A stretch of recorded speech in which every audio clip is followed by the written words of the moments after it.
Islam, Shalom, Assalamu Alaikum, Osio, Hola, Aloha, Bonjour. This is your brother Zach Bey, Indigenous American Moor, coming to you live and in full effect. Thank you for joining me once again. We're back at it again with another episode of Black's Law Dictionary 4th edition. Please like and subscribe to the channel. Hit the thumbs up if you like the content. Leave a comment. Thank you for helping me reach my goal of 200 subscribers. Let's keep those numbers going up, fam. Peace and love to all the Moors and Muslims all over the world. Really do appreciate you. Let's get back into it.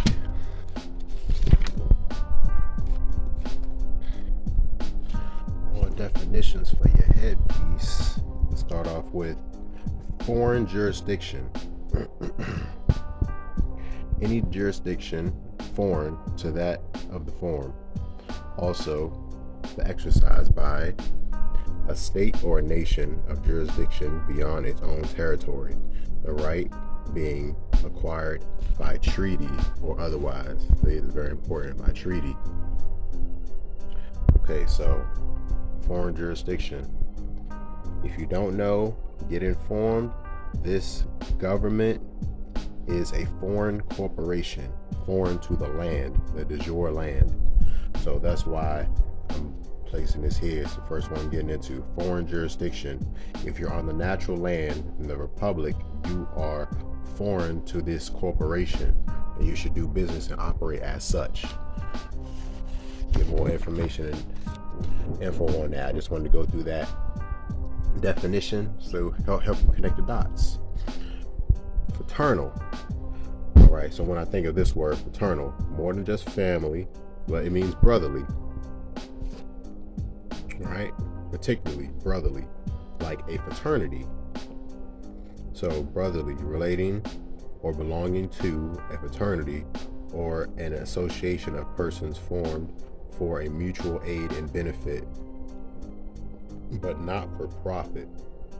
When I think of this, I think of the Fraternal Order of Police. It's a brotherhood, it's a fraternity. They look out for each other. It's very important. It's like what's it called? They call it the thin blue line. All right, so the way that they have camaraderie, brotherly associations, let you know how they stay together in this corporation. All right, let's move on. Fraud, very important. I may have went over this before. I believe I have. But let's do it again. Fraud, because I want to drive this one home.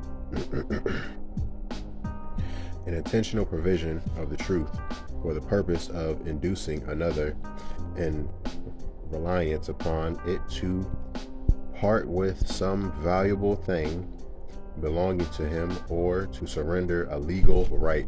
Very important. Or to surrender a legal right. A false representation of a matter of fact, whether by words or by conduct, by false or misleading allegations. A lot of these contracts that we've been forced into signing without complete disclosure are fraudulent in its inception. Ab initio, says false and misleading allegations, or by concealment of that which should not have been, by that which should have been disclosed. See, by concealment of that should have been disclosed. Complete disclosure.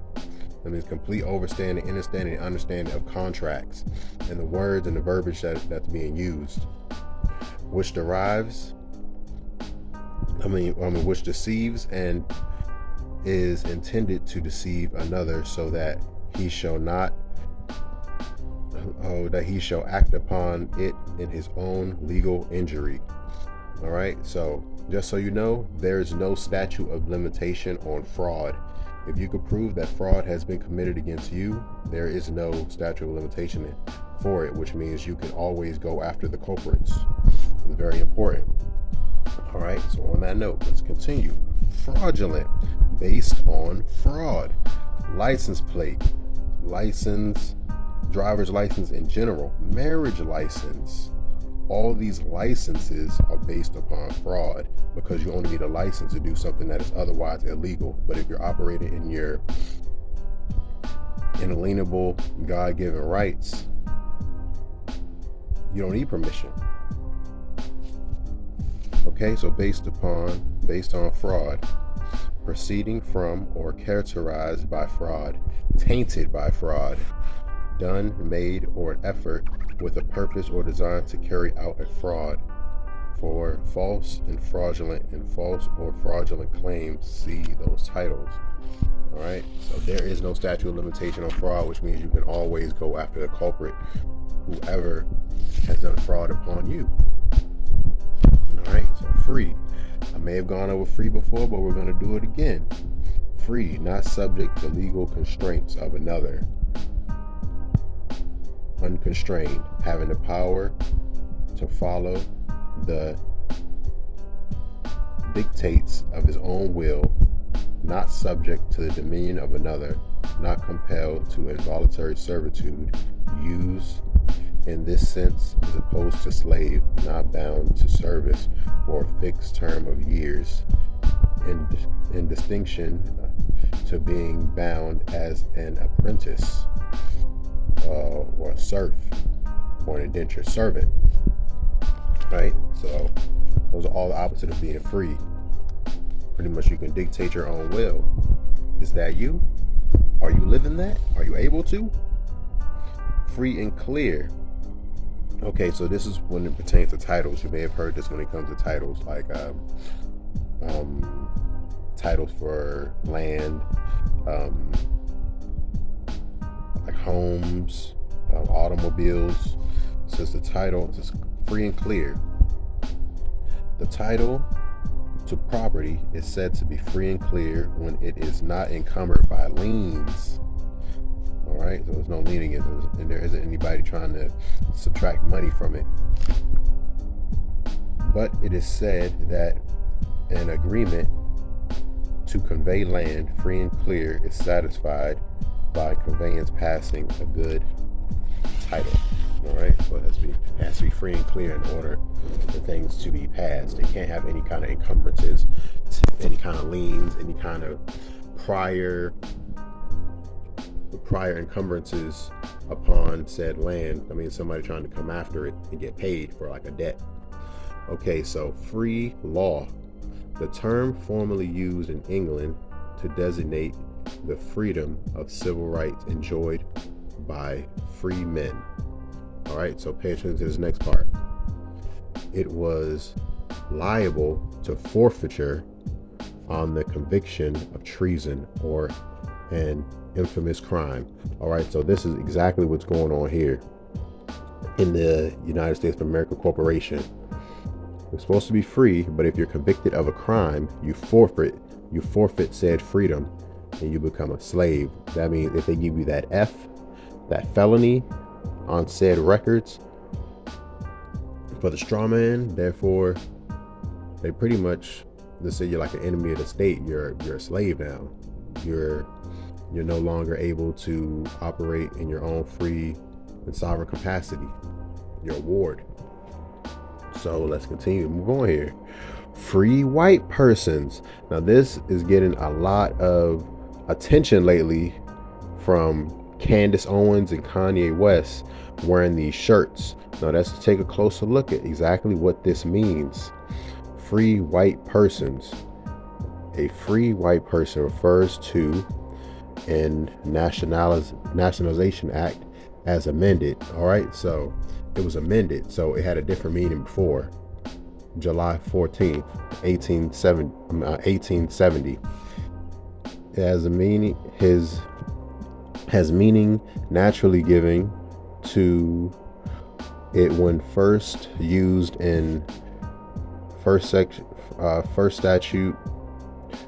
103C3, meaning all persons belonging to the European race, then commonly counted as white. Remember, this is the amended meaning of it. It says it here, this is the amended meaning.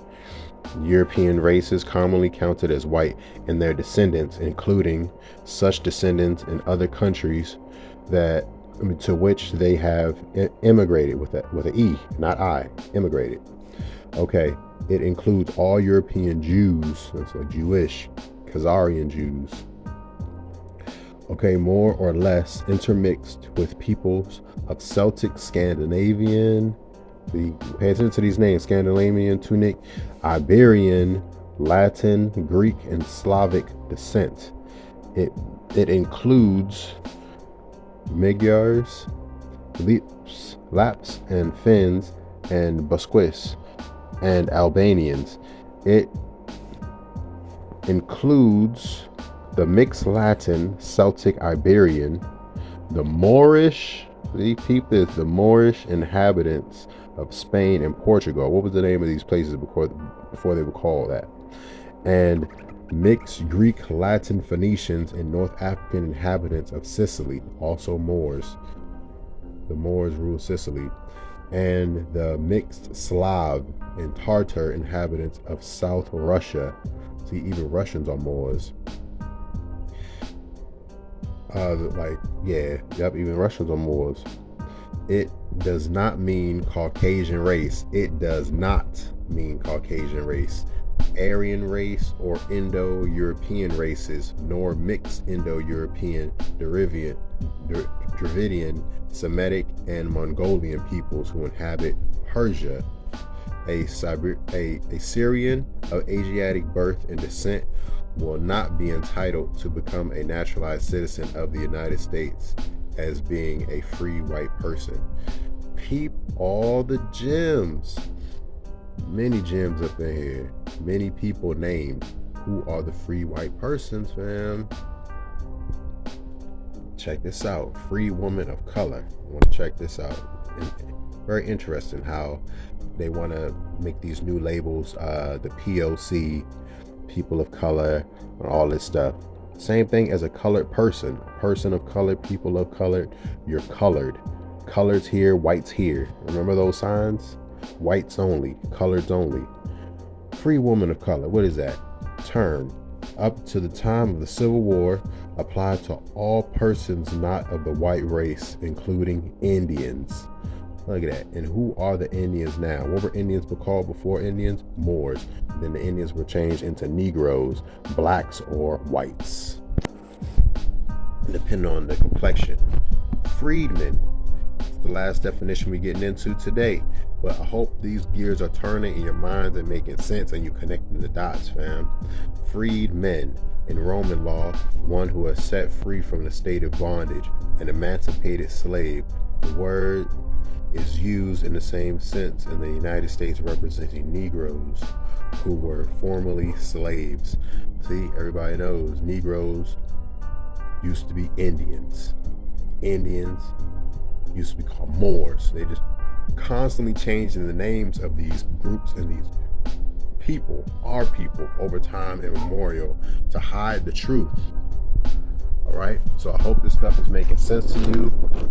Since I mentioned the Freedmans, boom, this one right here, the Freedman Cemetery, and finding records, tracing your family records through genealogy.